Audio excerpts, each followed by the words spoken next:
नमस्कार, आदाब, सत श्री अकाल। एक बार फिर से आप सभी का हमारे YouTube channel tally with Pawan sir 2.0 पर स्वागत है। आइए आज की क्लास को स्टार्ट करते हैं और आज की क्लास में हम सीखेंगे करंट एसेट्स के बारे में कि करंट एसेट्स क्या होते हैं और कौन कौन से होते हैं। तो चलिए फिर बिना देर लगाए क्लास को स्टार्ट करते हैं और आइए पहले थोड़ा सा थ्योरेटिकली समझते हैं कि करंट एसेट्स किनको बोला जाता है। आइए मेरे साथ पढ़ते हैं। Current assets are all the assets of a company, means एक कंपनी की वो सारी एसेट्स करंट एसेट्स होती हैं जो कि अभी आगे पढ़ेंगे तो और समझ में आ जाएगा। That are expected to be sold, और चलिए पहले सोल्ड तक पढ़ लेते हैं। क्या होगा कि एक कंपनी की वो सारी एसेट्स करंट एसेट्स होती है जो कि हम उम्मीद करते हैं कि वो एक्सपेक्टेड टू बी सोल्ड होगा, और या फिर क्या होगा, यूज्ड होगा। और कहां पर यूज होगा, जैसे जो हम अपना बिजनेस ऑपरेट करते हैं तो वो बिजनेस के अंदर जो है इस्तेमाल कर लिया जाएगा over the next year, means एक फाइनेंशियल ईयर के अंदर, या ऐसा बोल सकते हैं 1 ईयर सिंपली है। अब देखिए सारे का हिंदी करते हैं कि करंट एसेट्स वो सारा एसेट्स होता है जो कि एक्सपेक्टेड होता है, जिसको हम एक साल के अंदर सेल कर देंगे या बिजनेस के जो स्टैंडर्ड ऑपरेशंस होते हैं उनके अंदर इस्तेमाल कर लेंगे। और क्या है कि करंट एसेट्स में इंक्लूड होता है जैसे कि हमारा कैश या फिर कैश के इक्विवेलेंट्स जो चीजें होती हैं, अकाउंट्स रिसीवेबल, स्टॉक या फिर इन्वेंट्री, जो मार्केटेबल सिक्योरिटीज हम लोगों ने जमा करवा रखी है मार्केट के अंदर, या फिर कोई हमारा प्रीपेड लाइबिलिटीज है या प्रीपेड एक्सपेंसेस है, मींस जो हमने समय से पहले पे कर दिया, या कोई भी अदर लिक्विड एसेट्स है। ठीक है, चलिए अब ये तो हो गया सारा इसका मैं कहूंगा डेफिनेशन डिस्क्रिप्शन। आइए अब अपना सिंपल शब्दों में समझते हैं कि करंट एसेट्स हम किसको बोलते हैं। सिंपल भाषा में कहूं तो भाई करंट एसेट्स होता है चालू संपत्ति। चालू संपत्ति, ठीक है। अब चालू का मतलब वो ना निकालियो चलिए, अब चालू संपत्ति मींस अरे जो मतलब स्थिर नहीं होती, फिक्स नहीं होती, मतलब जो कम ज्यादा होती रहती है, ये है चालू का मतलब। सही है। अब जैसे आपने पढ़ा था फिक्स्ड एसेट्स, तो वो क्या होता है, वो तो होता है स्थायी संपत्ति है जो फिक्स रहती है। क्या ये करंट एसेट्स है। चालू संपत्ति है, जैसे चालू में क्या हो, कभी बढ़ गया कभी कम हो गया है। और ये एक्सपेक्टेड टू बी सोल्ड और यूज्ड विद इन 1 ईयर, या फिर जिसको हम लोग कैश में लिक्विड कर सकते हैं विद इन 1 ईयर, उसको बोलते हैं करंट एसेट्स। उम्मीद करूंगा थोड़ा सा और क्लियर हो गया होगा। आइए अब बढ़ते हैं। आप समझते हैं कि टैली के पर्पज से हमें करंट एसेट्स के बारे में कम से कम कितना नॉलेज होना चाहिए। लीजिए आइए पढ़ते हैं कि करंट एसेट्स के अंदर क्या क्या चीजें आती हैं। जैसे जो हमारे पास जो स्टॉक अवेलेबल है, जिसको हम स्टॉक इन हैंड बोलते हैं, जिसको हम गुड्स बोलते हैं, इन्वेंट्री बोलते हैं, तो ये क्या होता है, हमारा स्टॉक इन हैंड होता है। ठीक है, तो ये किसके अंदर आता है, ये आता है करंट एसेट्स के अंडर में आता है। अब देखो इसको, ये वही है कि एक्सपेक्टेड टू बी सोल्ड और यूज्ड विद इन 1 ईयर। सही है ना। अब स्टॉक हम किसको बोलते हैं, पहली बात तो यह कि जो गुड्स परचेज किया और उसका जो हमारा एक्सपेक्टेड ऑब्जेक्ट्स होता है कि जल्दी से जल्दी उसे हमें क्या करना है, सेल करना है। तो इसीलिए ये क्या होता है, हमारा करंट एसेट्स होता है। और ये कंपनीज में क्या होगा, कम ज्यादा होता रहता है। इसके बाद में आता है यहाँ पर डिपॉजिट एसेट्स। अब डिपॉजिट एसेट्स के अंदर वे सारी सिक्योरिटीज आती हैं जो सिक्योरिटीज रिफंडेबल होती है। अब जैसे मान लीजिए मैंने मार्केट में एक दुकान रेंट पे लिया। अब मकान मालिक कहता है जी 50,000 उसका मुझे क्या दीजिए, आप सिक्योरिटी जमा करवा दीजिए, कल को आप मेरा दुकान खाली करेंगे और मैं आपको वापस कर दूंगा। तो इस तरह से ये हमारा क्या हो गया, एक तरह से डिपॉजिट एसेट्स हो गया। हैं। कल को जब हम वापस करेंगे दुकान को तो हमारा ये पैसा क्या होगा, वापस मिल जाएगा। इसी तरह से हम बिजली का मीटर लगवाते हैं तो वहां पर भी क्या देना पड़ता है, सिक्योरिटी जमा कराना पड़ता है। तो काफी जगह होती है, आगे पढ़ेंगे अभी इनके बारे में डिटेल में। लोन एंड एडवांस एसेट्स, अगला जो करंट एसेट्स है वो हमारा लोन एंड एडवांस एसेट्स। अब मान लीजिए मैंने किसी को लोन दे दिया या मैंने किसी को एडवांस दे दिया। अब देखिए क्या होता है, कई बार क्या होता है कि हम अपने एम्प्लॉय को लोन दे देते हैं। अब लोन में क्या होगा, उसने लोन ले लिया 1 साल के लिए, पर मंथ वो हमें क्या कर रहा है, अपने लोन का रीपेमेंट कर रहा है। कई बार क्या होता है कि हमारा एम्प्लॉय हमारे से एडवांस ले लेता है, या कई बार हम एडवांस जो अपने सप्लायर को भी दे देते हैं। तो ये कहां पर जाएगा, ये जाएगा लोन एंड एडवांस एसेट्स के अंदर। इसके बाद में अगला जो मैं कहूंगा अगला जो टर्मिनोलॉजीज हैं, जो टर्म्स हैं, जो शब्द है, उसका नाम है सन्ड्री। सन्ड्री के सामने क्या लिखा है, और मैं इसको पढ़ने से पहले आपको कहना चाहूंगा कि बी मत पढ़ा करो, इसको छोड़ दो। आप पढ़ो, क्या पढ़ोगे, डेटर्स। टी से पहले अगर बी आ जाता है तो वो साइलेंट रहता है। अब इसको पढ़िए, सन्ड्री डेटर्स। सन्ड्री डेटर्स हमारे वो कस्टमर्स होते हैं जिनको हमने उधार में सामान बेच रखा है। अब उधार में सामान बेच रखा है तो क्या होगा, it is expected to be recovered within 1 year. अब एक बात बताइए, कोई दुकानदार किसी को सामान उधार में देता है तो यूं थोड़ा कहेगा कि 2-4 साल में पैसा दियो। क्या होता है भाई, महीने 2 महीने में पैसा दे दियो, सही है ना। तो ये वो होता है, मतलब इसलिए इसको ज्यादातर क्या बोलते हैं, विद इन 1 ईयर बोला जाता है। चलिए अब आगे बढ़ते हैं। क्या बताया मैंने सनी डेटर्स के बारे में, ये बेहद जरूरी टर्म है, ये हमारे बिजनेस के भगवान होते हैं। अब कस्टमर क्या होता है, भगवान होता है। और कस्टमर जब उधार में सामान खरीदेगा तब तो वो और ज्यादा भगवान बन जाएगा, क्योंकि उसको पैसा देना है। पैसा ना देगा तो हमारा बिजनेस कैसे चलेगा। तो सनी डेटर्स होते हैं ऐसी पार्टी जिनको हमने उधार में सामान बेच रखा है, और वो जो सामान बेचा गया वो बिलों पे बेचा गया है, तो वो बिलों का पैसा देगा। तो इसलिए ये बिल्स कहलाते हैं, बिल्स रिसीवेबल। क्या कहलाते हैं, बिल्स रिसीवेबल, मतलब जिनका पैसा आना होता है। और यहां पर जो है अगला टर्म है कैश या कैश इन हैंड बोल लीजिए, और बैंक अकाउंट्स, जो बैंक में हमारा पैसा है। ठीक है, तो ये कुछ प्रमुख जो है वो करंट एसेट्स हैं।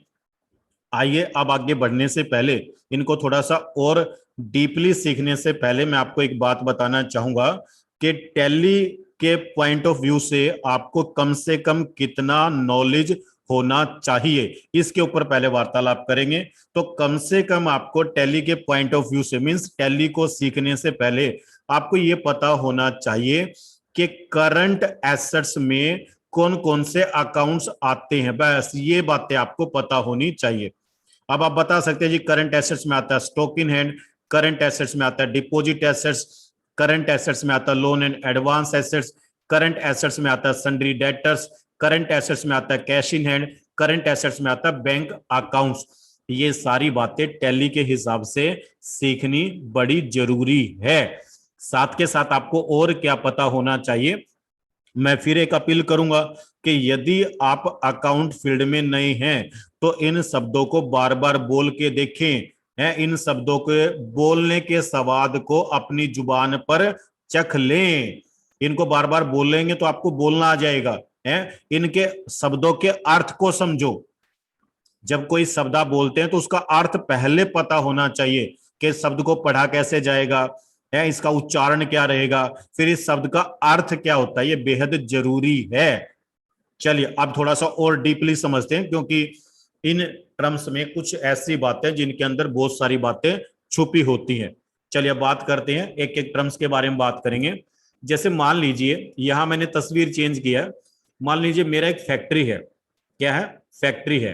अब फैक्ट्री के अंदर अगर मैं स्टॉक की बात करूं तो फैक्ट्री के अंदर जो स्टॉक लाया जाता है, जो गुड्स लाया जाता है, वो आता है एज ए रॉ मटेरियल्स। ठीक है, कच्चा माल परचेज किया जाता है, और कच्चा माल परचेज करने के बाद हम उसका क्या करते हैं, प्रोडक्शन करते हैं। सही है, तो चलिए एक एग्जांपल ले रहा हूं मैं यहां पर, एग्जांपल से और ज्यादा क्लियर हो जाएगा। मान लीजिए मेरा एक फैक्ट्री है जो शर्ट बनाता है, शर्ट मतलब कमीज। अब कमीज बनाने के लिए रॉ मटेरियल परचेज करना पड़ेगा। अब मान लीजिए ये मेरा एक फैक्ट्री है, चलिए बनाते हैं, ड्राइंग बनाते हैं बढ़िया सी।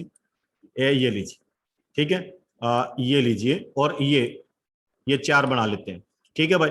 तो आप बाहर से रॉ मटेरियल परचेज करके लाते हो। अब रॉ मटेरियल में क्या होगा, कपड़ा होगा, धागे होंगे, बटन्स होंगे और भाई पैकिंग से संबंधित सामान होगा जो शर्ट को पैक करने के काम आता है। तो यहां पर मान लीजिए आपने रॉ मटेरियल रख लिया, सही है। अब क्या होगा, ये आपका एक डिपार्टमेंट हो जाएगा रॉ मटेरियल का। इसके बाद में क्या होगा, अगला डिपार्टमेंट होगा आपका कटिंग का। अब कपड़ा पहले क्या होगा, पहले कटेगा, ध्यान देना।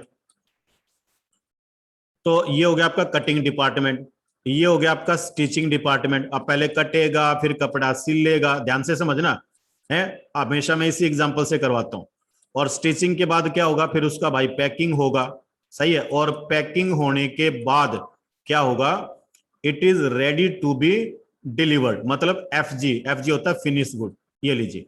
अब यहां पर अगर मैं आपको बताऊं तो ये वाला जो यूनिट है यहां पर मिलेगा आपको रॉ मटेरियल, और जो सेल के लिए it is ready to be sold, तो ये आपका रेडी है सेल करने के लिए, इसको बोलते हैं फिनिश गुड, एफजी। क्योंकि जो स्टॉक होता है ना, मैन्युफैक्चरिंग कंपनी के अंदर स्टॉक के 3 रूप होते हैं। कौन कौन से होते हैं बताऊं?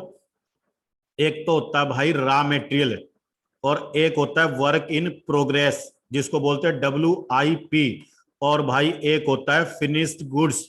अब देखिए जो यहां पर था ये था फिनिश गुड, और जो लास्ट में यहां पर है ये क्या है, ये है सॉरी गलत तो नहीं बोल गया, ये तो है भाई रॉ मटेरियल और ये है फिनिश गुड।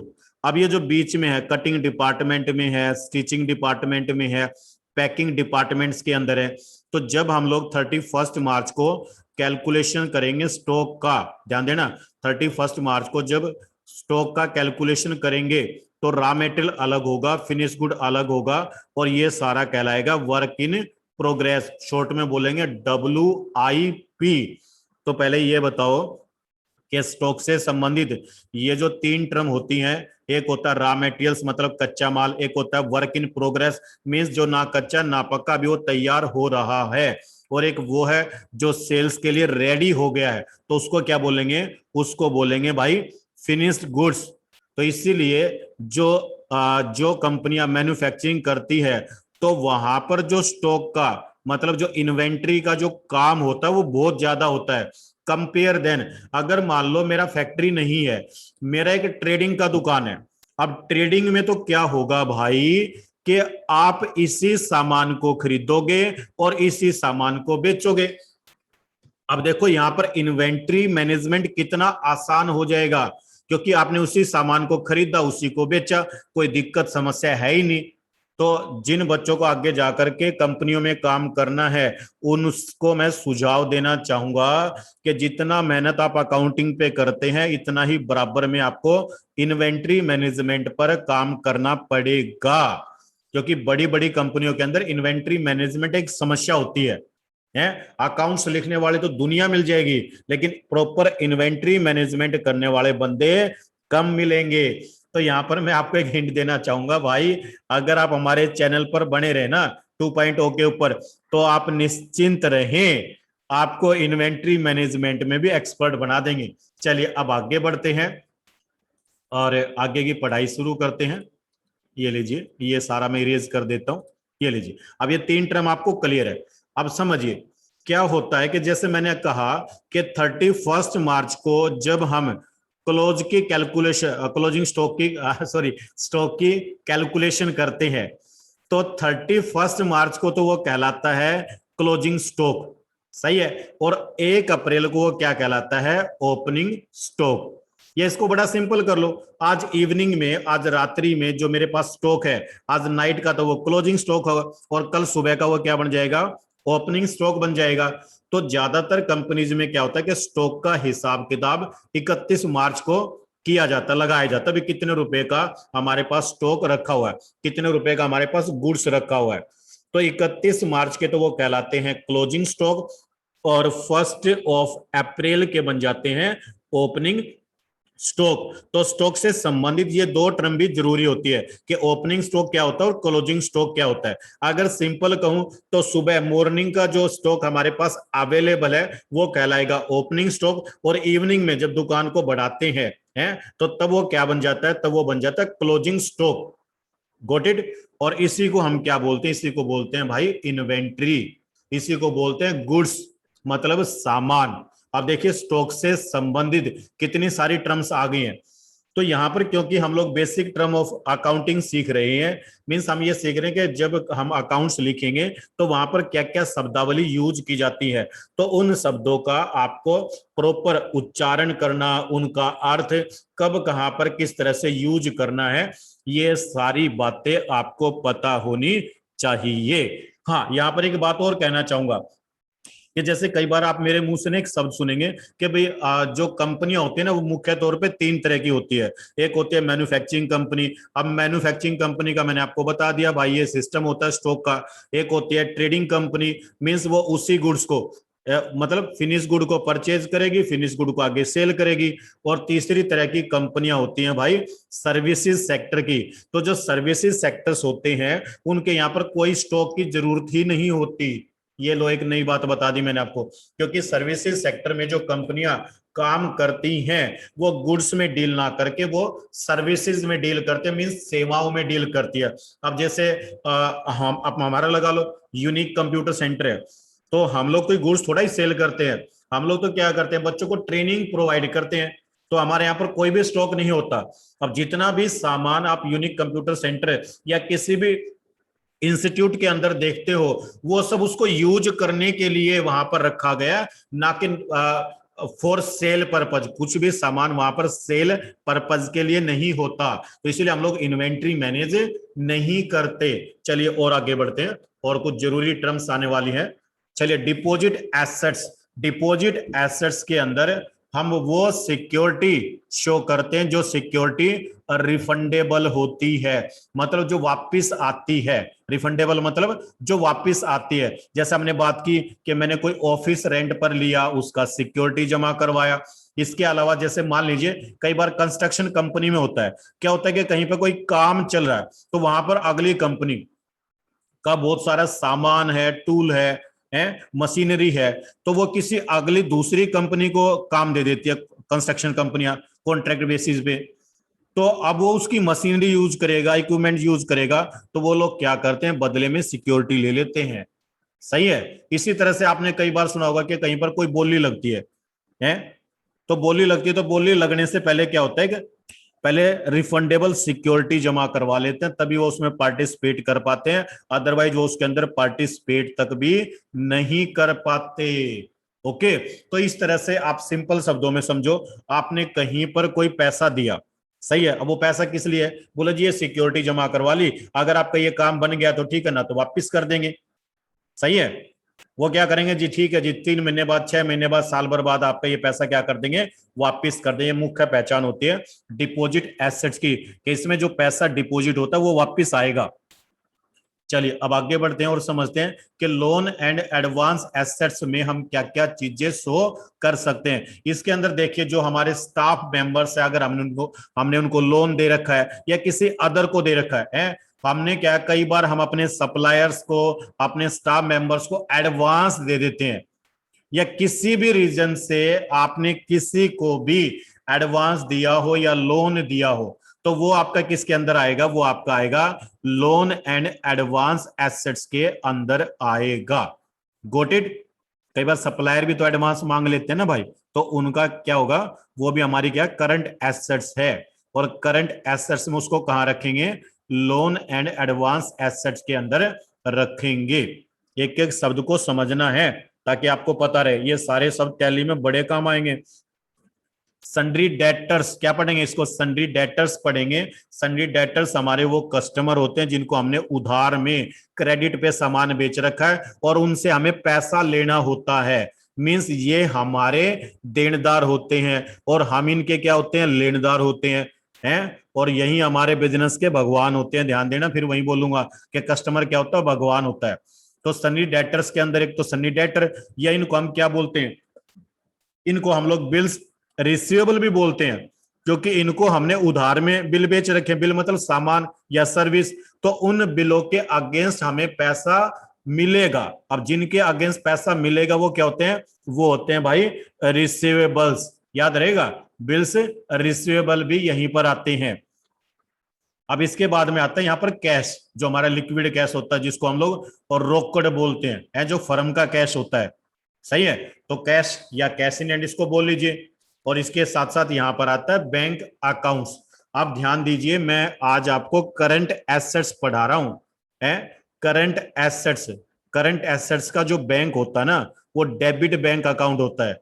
मींस उस बैंक अकाउंट में से आप केवल उतना पैसा निकाल सकते हैं जितना पैसा आपने जमा करवाया। जबकि जो लाइबिलिटीज में बैंक अकाउंट आते हैं ना, जो बैंक ओडी अकाउंट आपने सुना होगा, बैंक ओसीसी अकाउंट आपने सुना होगा, उनको बोलते हैं क्रेडिट बैंक अकाउंट। और ये आज हम बात करें डेबिट बैंक अकाउंट्स की। तो डेबिट बैंक अकाउंट्स वे अकाउंट होते हैं जिनके अंदर आपने जो पैसा जमा करवा रखा है, आप उतना ही पैसा निकलवा सकते हैं। जबकि जो क्रेडिट बैंक अकाउंट होते हैं, उसमें क्या होता है कि बैंक के अंदर हम लोग एक लिमिट बंधवा लेते हैं, 5 लाख की, 10 लाख की, 50 लाख की, 1 करोड़ की, 2 करोड़ की है। वो लोग क्या करते हैं, या तो हमारी प्रॉपर्टी के अगेंस्ट या फिर हमारे स्टॉक के अगेंस्ट क्या करते हैं, हमारी एक लिमिट बांध देते हैं। लिमिट का मतलब है कि हम उस बैंक में से, अपने खाते में से क्रेडिट में पैसा निकाल सकते हैं। अब जैसे समझना, बिल्कुल सिंपल भाषा में समझा रहा हूं। मेरा एक बैंक में क्रेडिट अकाउंट है और उसका लिमिट है 5 लाख रुपए। अब समझना, आज मेरे बैंक में 0 बैलेंस है, तब भी मैं क्रेडिट बैंक में से 5 लाख रुपए इस्तेमाल कर सकता हूं, बशर्ते मुझे उस 5 लाख का क्या देना पड़ेगा, ब्याज देना पड़ेगा। तो बिजनेस में जो है ना, 2 तरह के अकाउंट होते हैं। अब कोई इंडिविजुअल पर्सन है, वो अपना सेविंग अकाउंट खुलवाता है, तो सेविंग अकाउंट का तो सिस्टम इसी तरह से होता है, मींस जितना पैसा उतना पैसा निकलवा सकते हो। लेकिन बिजनेस को चलाने के लिए कई बार दुकानदार, बिजनेसमैन क्या करते हैं, बैंक से लिमिट बंधवा लेते हैं। अभी लिमिट बंधवाने का मतलब समझो, क्या होता है कि वो हमारे से एक सिक्योरिटी ले लेंगे, डॉक्यूमेंट्स वगैरह ले लेते हैं, और उस सिक्योरिटी के बिहाफ पर वो क्या कर देते हैं, एक क्रेडिट अकाउंट खोल देते हैं। अब उस क्रेडिट अकाउंट में क्या होगा, जैसे मैंने कहा कि मान लो 5 लाख रुपए का क्रेडिट है, तो अब ये होगा कि आप उस बैंक अकाउंट में से माइनस में जाकर के, क्योंकि पैसा तो है नहीं, माइनस में जाकर के भी 5 लाख रुपए इस्तेमाल कर सकते हो। तो उनको तो बोलते हैं क्रेडिट अकाउंट। ठीक है जी। और ये जो मैं बात कर रहा हूं, क्योंकि मैं करंट एसेट्स की बात कर रहा हूं, लाइबिलिटीज की नहीं कर रहा, तो करंट एसेट्स के अंदर आता है बैंक अकाउंट। अब जैसे मान लीजिए मेरा एक अकाउंट मान लीजिए एसबीआई बैंक में है और एक अकाउंट मेरा एक्सिस बैंक में है। अब क्योंकि आज हम लोगों ने जो टर्म्स पढ़ी हैं वे करंट एसेट्स वाली टर्म है, तो जो करंट एसेट्स में बैंक अकाउंट आते हैं उनको सिंपली हम क्या बोलते हैं, बैंक अकाउंट्स ही बोलते हैं। जबकि जो लाइबिलिटीज में बैंक ओडी अकाउंट होते हैं, बैंक ओसीसी अकाउंट होते हैं, उनको हम बोलते हैं लाइबिलिटी वाले। लाइबिलिटी क्यों, क्योंकि वो पैसा हमने ज्यादा निकलवा लिया और वो हमें आगे देना आएगा। तो इनके बारे में आपको आगे पढ़ा दूंगा, ठीक है। अगर आप पढ़ना चाहते हैं जी बैंक ओसीसी या बैंक ओडी, ओवरड्राफ्ट क्या होता है, कैश क्रेडिट क्या होता है, तो ये मैं आपको आगे पढ़ा दूंगा, आगे एक सेपरेट वीडियो बना दूंगा, ठीक है भाई। तो लीजिए फिर, आज की जो मुख्य बातें थी वो सारी बातें हमने पढ़ ली। अब यहां पर मैं आपको अगर बताऊं कि जो आज हमने टॉपिक पढ़ा, तो आज के टॉपिक में जो मेन बात थी वो क्या थी, करंट एसेट्स से संबंधित थी। मतलब करंट एसेट्स होता क्या है और किन किन एसेट्स को हम लोग करंट एसेट्स में काउंट करते हैं। तो मैं ये नहीं कहूंगा कि मैंने आपको सारी पढ़ा दी, मैंने आपको 5-7 चीजें पढ़ाई हैं, और ये वो चीजें हैं जो टैली सीखने के लिए बेहद जरूरी है। अभी मैं आपको बताऊं तो मैंने आपको लाइबिलिटीज पढ़ा दी और एसेट्स पढ़ा दी, लेकिन मैंने अभी आपको मोटा मोटा वो पढ़ाया भाई जो टैली सीखने के लिए बेहद जरूरी है। जब आप टैली में अकाउंट्स लिखेंगे ना, तो ये सारी शब्दावली वहां पर बारंबार यूज की जाएगी।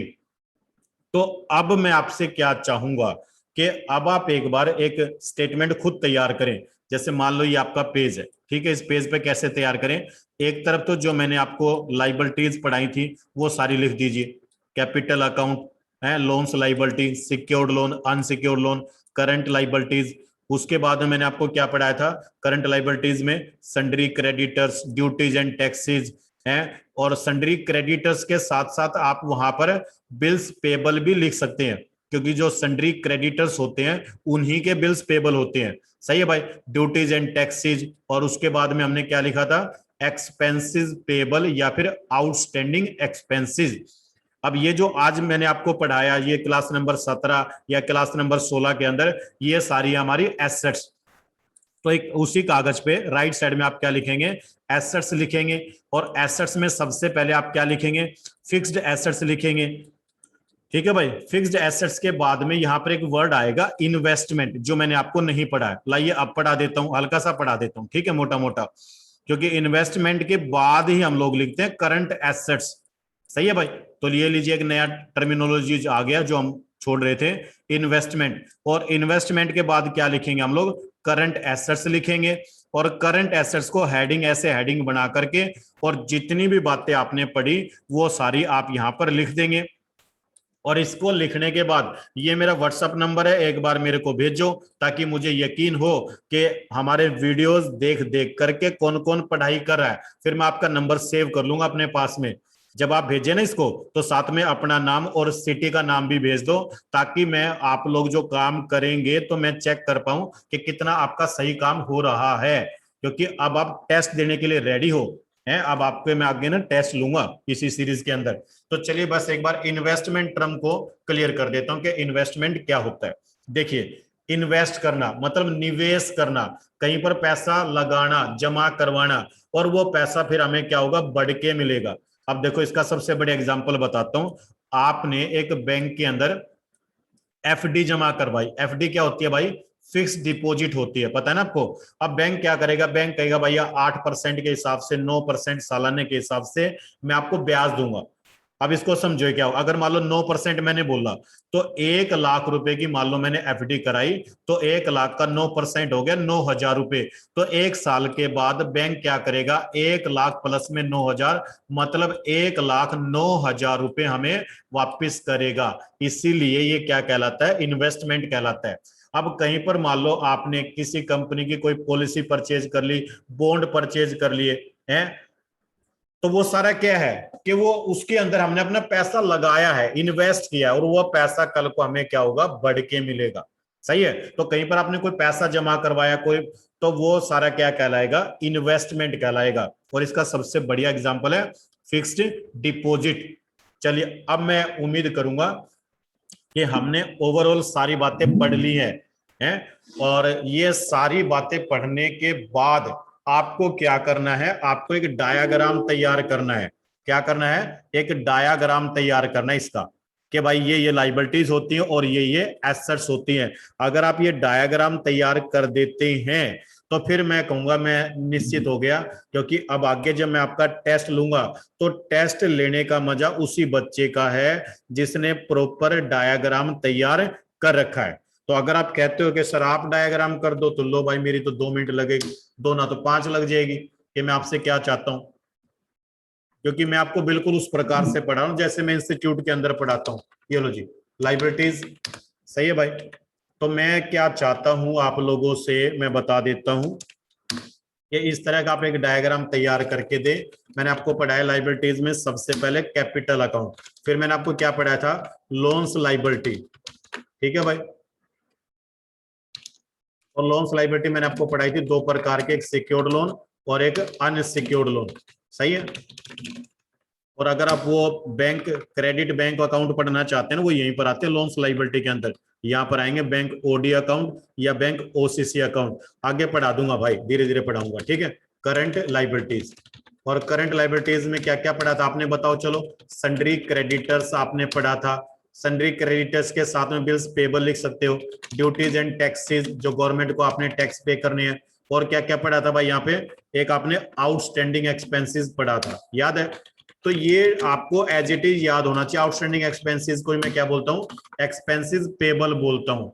ये लो, इनको थोड़ा सा हेडिंग दे देता हूं। यूं आपको ये सारा जो है ना जुबानी याद होना चाहिए, तब मजा आएगा आगे के पढ़ाई का। ये तो लाइबिलिटीज होगी। आइए इधर एसेट्स पढ़ाता हूं आपको। एसेट्स में पहले मैंने आपको क्या पढ़ाया भाई, फिक्स्ड एसेट्स पढ़ाया, ठीक है। उसके बाद में आज छोटा मोटा सा इन्वेस्टमेंट भी पढ़ाई दिया मैंने आपको, चाहे थोड़ा सा पढ़ाया, ठीक है भाई। इन्वेस्टमेंट हो गया। और उसके बाद क्या आता है, करंट एसेट्स आता है। अब करंट एसेट्स में आज मैंने आपको 5-6 बातें पढ़ाई। जैसे मैंने आपको पढ़ाया भाई स्टॉक इन हैंड पढ़ाया, याद है ना। और क्या पढ़ाया, डिपॉजिट एसेट्स पढ़ाया भाई मैंने आपको, आराम से वीडियो देख ले 1-2 बार। और वीडियो को मैं निवेदन करूंगा भाई, वीडियो को ना ऑनलाइन देखा करो, लोन एंड एडवांस एसेट्स। सही है, मेरी तरह आपको ये जुबानी याद करने हैं। उसके बाद में क्या बताया मैंने आपको, सन्डी डेटर्स, कैश इन हैंड और बैंक अकाउंट। बस ये तो बातें पढ़ाई है, बातें तो और भी बहुत होती हैं, लेकिन अभी आपकी शुरुआत है इसलिए गिनी चुनी बातें पढ़ा रहा हूं। आगे धीरे धीरे बढ़ा लेंगे यार, सिलेबस बहुत पढ़ाना आपको। ये आपको डायग्राम बनाना है, ठीक है।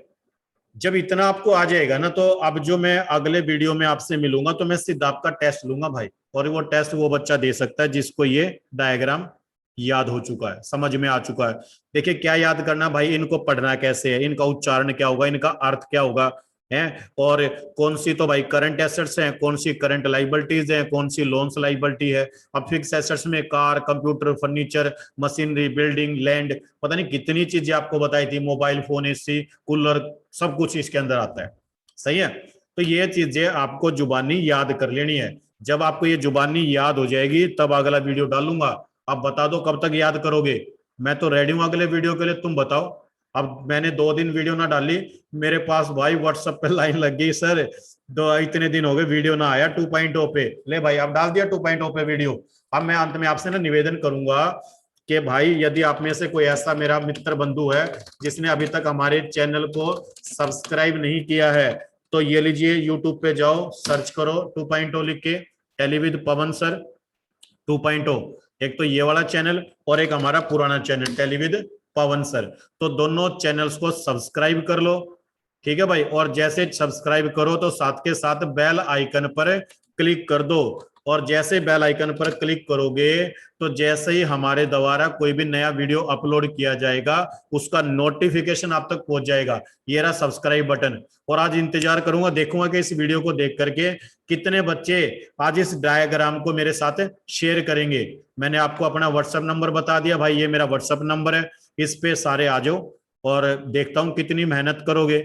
और अब यहां से आपके कुछ दिन टेस्ट चलेंगे, तो अब मैं ये देखूंगा कि टेस्ट की सीरीज कितनी बनाऊं, 1 बनाऊं, 2 बनाऊं, 3 बनाऊं, ताकि पता चले कि आप लोगों को वाकई में अकाउंट समझ में आ रहा है। चलिए अब आज की क्लास को यहीं पर विराम दूंगा। आज का क्लास लगाने के लिए बहुत बहुत धन्यवाद, शुक्रिया, मेहरबानी, सबक है।